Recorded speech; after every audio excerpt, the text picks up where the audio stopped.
günlerde Russiya bilen Ukrainanyň arasyndaky dartgynlyk dünýä döwletleriniň ünslerini özüne çekýär. Bu soňky gelen habarlara görä, dün akşam iki döwletiň arasyndaky özara çaknyşykda Ukraina tarapynyň iki sany eskeriniň ölendigi we bir sanysynyň bolsa agyr yaralanandygy aýdylýar. Şeýle hem Russiýanyň Rostov sepetindäki Russiýanyň eskerlerine degişli bolan ýörüýte barlyk nokodyna Ukraina tarapyndan bomba atlandygy aýdylýar. Bu arada häzirlikçe anyk maglumatyň ele alynmandygy aýdylýar.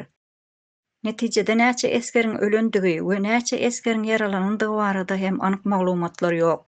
Russiýa bilen Ukrainanyň serhedindäki başga bir çaknyşykda Russiýanyň 5 sany eskeriniň öldürilendigini Russiýanyň howpsuzlyk bürosy aýdyp geçýär. Bu arada Ukrainanyň habar çeşmelerinde aýdylyşyna görä, Rus mediasy käbir yalan maglumatlary çykaryp halkyň ruhuny basjak bolýar we biz bu yalan maglumatlara asla ýol bermez diýip belläp geçýärler.